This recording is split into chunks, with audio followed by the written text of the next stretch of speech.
Hello friends, स्वागत है आपका आपके अपने यूट्यूब चैनल ऐसे स्टडी सर्किल में। आज हम टेट सीटेट के लिए इम्पॉर्टेंट ईवीएस के क्वेश्चंस के बारे में डिस्कस करेंगे। तो यदि आपने चैनल को सब्सक्राइब नहीं किया है तो आप चैनल को सब्सक्राइब कर लें। चलिए शुरू करते हैं। पहला क्वेश्चन है, इनमें से कौन सा जैव अपघट्य पदार्थ है?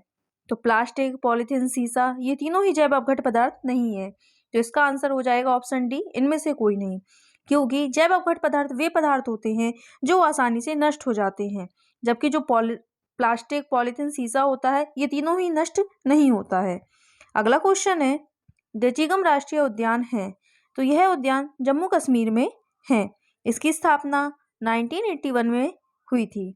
अगला क्वेश्चन है, चिपको आंदोलन के प्रणेता हैं, तो यह सुंदरलाल बहुगुणा हैं। इसकी शुरुआत सुंदरलाल बहुगुणा के द्वारा वर्ष 1973 में वृक्ष काटने के विरोध में उत्तराखंड में शुरू हुआ था। अगला क्वेश्चन है, प्रोजेक्ट टाइगर कब लागू हुआ? तो यह 1973 में लागू हुआ। टाइगर की संख्या को बढ़ाने के लिए और उन्हें संरक्षित करने के लिए भारत सरकार द्वारा 1 अप्रैल 1973 को प्रोजेक्ट टाइगर की शुरुआत की गई थी। इस प्रोजेक्ट की शुरुआत Jim Corbett national park Uttarakhand से की गई थी। अगला क्वेश्चन है, समुद्र का कितना प्रतिशत जल पीने योग्य है? तो यह 0.65% जल पीने योग्य है। अगला क्वेश्चन है, BOD5 क्या है? तो BOD5 biochemical oxygen demand in 5 days. Next question है, हरितगृह प्रभाव के द्वारा पृथ्वी पर कौन सा रेडिएशन होता है? तो यह इंफ्रारेड रेडिएशन होता है। हरितगृह प्रभाव के कारण क्या होता है कि जो सूर्य की किरणें होती हैं वो वायुमंडलीय परत को पार नहीं कर पाती हैं, जिसके कारण ये किरणें पुनः पृथ्वी पर वापस आ जाती हैं और इंफ्रारेड रे जैसा व्यवहार करती हैं। इस प्रकार क्या होता है, इंफ्रारेड रेडिएशन में वृद्धि होती है। अगला क्वेश्चन है, लंदन धूम पाया जाता है, तो यह शीतकाल में सुबह के समय पाया जाता है। सर्दियों में क्या होता है कि सुबह कोहरे जैसा दिखने वाला वायु प्रदूषण लंदन धूम कहलाता है। इस तरह की स्थिति सबसे पहले लंदन में हुई थी, इसलिए इसको लंदन धूम नाम दिया गया। अगला क्वेश्चन है, हवा का एक तीव्र भंवर जो समताप मंडल में बनता है और अंटार्कटिका के ऊपर छाया रहता है कहा जाता है? तो यह ध्रुवीय बवंडर कहलाता है। नेक्स्ट क्वेश्चन है, भोपाल गैस त्रासदी निम्न में से किसके कारण हुई?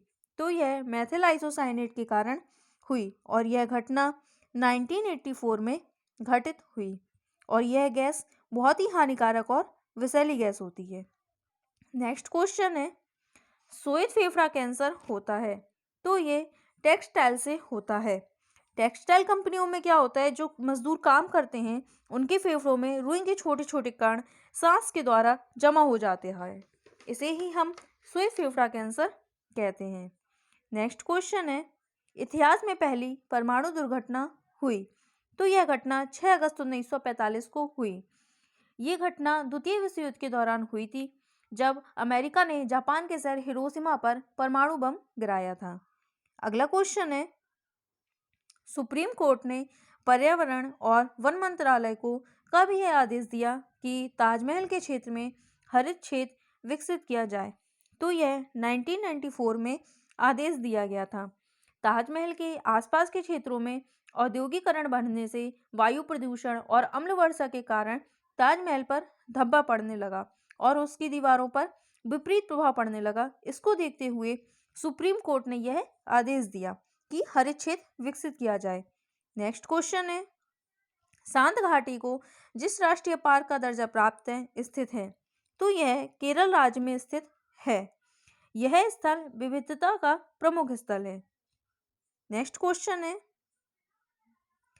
गणिकीय प्रदूषण को समाप्त करने के लिए निम्न में से किस युक्ति का प्रयोग किया जाता है? तो gravity settling chamber, cyclone collector, fabric filter, ये तीनों ही मेथड हम यूज करते हैं। तो इसका आंसर हो जाएगा ऑप्शन डी, उपरोक्त सभी।